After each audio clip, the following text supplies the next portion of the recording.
আসসালামু আলাইকুম ওয়া রাহমাতুল্লাহি ওয়া বারাকাতুহু। যত কষ্ট যত দুঃখ আসুক না কেন অম্লান বদন শিরোধার্য হয়ে মেনে নিন শুধু একটিবার আল্লাহ সুবহানাহু ওয়া তাআলার সাথে আছেন। কেননা আল্লাহ সুবহানাহু ওয়া তাআলা বলেছেন ইন্নাল্লাহা মা'আস সাবিরিন, ধৈর্যশীলদের সাথে আল্লাহ তাআলা নিশ্চয়ই আছেন। সুতরাং আপনারা তো টেনশন কিসের? শুধুমাত্র আল্লাহর প্রতি ভরসা করে দেখেন একবার, ইনশাআল্লাহ দেখেন সব সলভ হয়ে যাবে ইনশাআল্লাহ।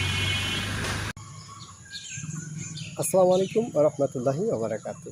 কিরে ভাইরা, বন্ধুরা, কষ্ট হচ্ছে, সমস্যা হচ্ছে, ধৈর্য ধারণ করতে পারছেন না, অনেক কষ্ট করছেন, টেনশন নেই। একমাত্র শুধুমাত্র সেই মালিকের দরবারে ফরিয়াদ করুন, সব কিছু সলভ হয়ে যাবে। ইন্নাল্লাহা মা'আস সাবিরিন, এটা তো আল্লাহ সুবহানাহু ওয়া তাআলার কথা, এটা তো আমার পৈতৃক সম্পত্তির কথা আমি বলছি না, আমার বাপদাদার পৈতৃক সম্পত্তির কথা বলছি না, বলছি সেই রব্বে কারিমের কথা, যিনি আপনাকে আমাকে সুন্দর আকৃতি দিয়ে সৃষ্টি করেছেন, আশরাফুল মখলুকাত হিসেবে সৃষ্টি করেছেন। সেই মালিক প্রভু আল্লাহ সুবহানাহু ওয়া তাআলার কথা বলছি। আসুন, ফিরে আসুন। ইন্নাল্লাহা মা'আস সাবিরিন, আল্লাহ সুবহানাহু ওয়া তাআলা বলছেন ধৈর্যশীলদের সাথে আমি আছি, থাকব।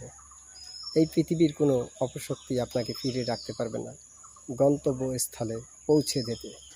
তাই শুধুমাত্র একটিবার মালিকের দরবারে ফরিয়াদের মতন ফরিয়াদ করুন, আল্লাহ সুবহানাহু ওয়া তাআলা আপনার মনে আশা পূর্ণ করবেন। আমি আপনাদের কাছে যে কথাটি বলবো সেটা হলো, যে কোনো বিপদ আছে না কেন, যে কোনো প্রকারের বিপদ আপদে থাকে না কেন, শুধুমাত্র আমার ভিডিওগুলি ফলো করুন, ইনশাআল্লাহ 100% শিওর কার্যকারিতা শুরু হয়ে যাবে। অর্থাৎ আপনি কি তার সন্তানকে বাধ্য করতে পারছেন না?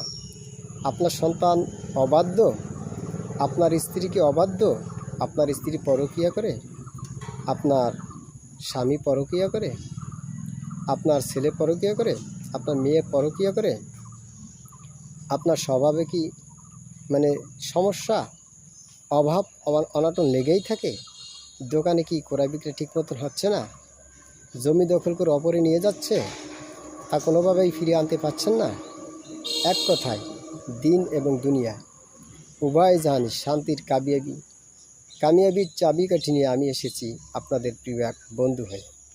দেখতে পারেন আমাকে একজন হুজুর, আলহামদুলিল্লাহ এটা সত্য কথা, লেবাসদারি হুজুর। ভিতরে কি আছে না আছে এটা আল্লাহ সুবহানাহু ওয়া তাআলা ভালো জানেন।